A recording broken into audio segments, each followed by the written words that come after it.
You're watching KRQE News 13 on Fox, New Mexico.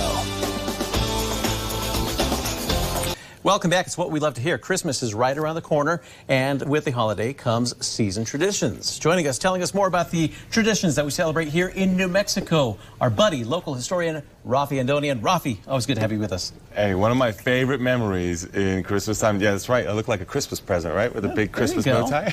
There you go. Well, one of my favorite memories in New Mexico is during Christmas time is, of course, the bowl of homemade pozole and the tamales on the side. I love that stuff. Attaboy, Raffi, attaboy.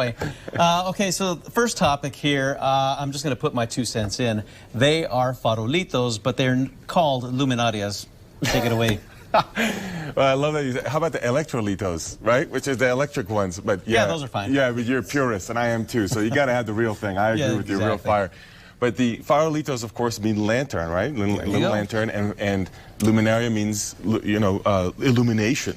So I agree with you, which is the sort of northern New Mexico kind of take, which is that the big bonfire, which they call in the southern part of the state, is you know, actually the luminaria, and then the bags, the little bags, are actually the farolitos. Yeah. But as you go south of La Bajada and Albuquerque and south, I know they call it luminaria for the little, you know, the little paper bags. Now, here's the funny thing. Historically speaking, despite our opinion, there is no answer.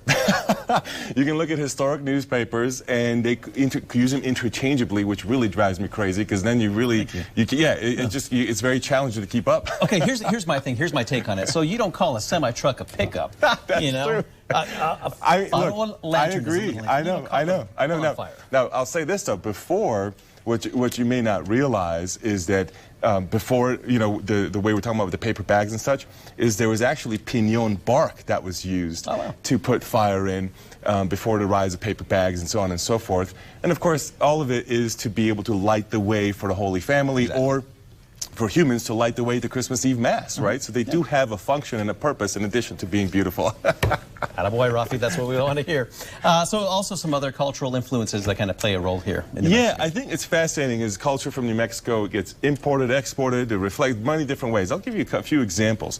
How about, you know, with President-elect Biden at the time, now President Biden, in Washington, D.C., just before he got inaugurated, they did a memorial on the reflecting pole in D.C. using the luminarias or farolitos, whatever you want to call them, right? Or the American Cancer Society also uses them. So I think it's fascinating reflection from New Mexico culture out to kind of the nation at large.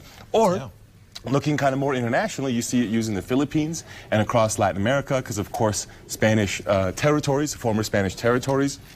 And in New Mexico, we kind of associate it with Spanish, but there's actually an account of a Portuguese explorer in 1590 using it in a failed attempt to colonize New Mexico to light the way for one of his scouts. So there's kind of a lot of different accounts. But my favorite example of New Mexico culture around Christmas being reflected is what historians call syncretism. And the best example, which I witnessed when I lived in Taos, is at Taos, Pueblo.